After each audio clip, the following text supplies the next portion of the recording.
Sveiki, malonu, kad įsijungėte šį video ir šiame video trumpai papasakosiu apie tai, e, ko dažniausiai trūksta atletams, studentams bei žmonėms, kurie laikosi įvairių dietų. Tai dažniausiai atletams trūksta jodo, vitamino D, cinko, vitamino E ir kalcio.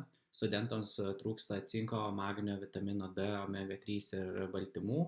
Ir žmonėms, kurie laikosi daug įvairių dietų, dažniausiai trūksta vitamino B7, vitamino D, vitamino E, tada chromo, tada taip pat jodo ir molibdeno. Tai kaip tada ištaisyti dažniausiai šios visus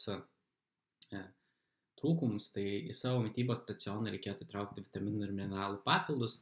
Tai kokius papildus reikėtų pasirinkti, tai natūralios kilmės augalinius papildus, iš kurių galėtumėte gauti pakankamai reikalingų vitaminų ir mineralų.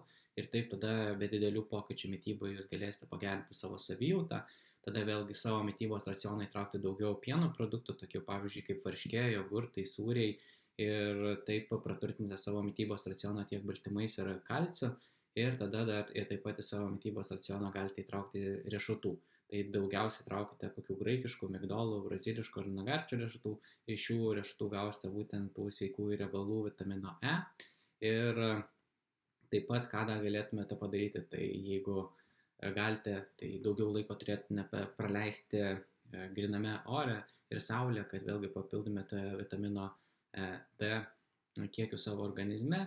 O kaip galite gauti to pakankamai jodo, tai tiesiog paprasčiausiai savo maistą galite gardinti joduotą druską.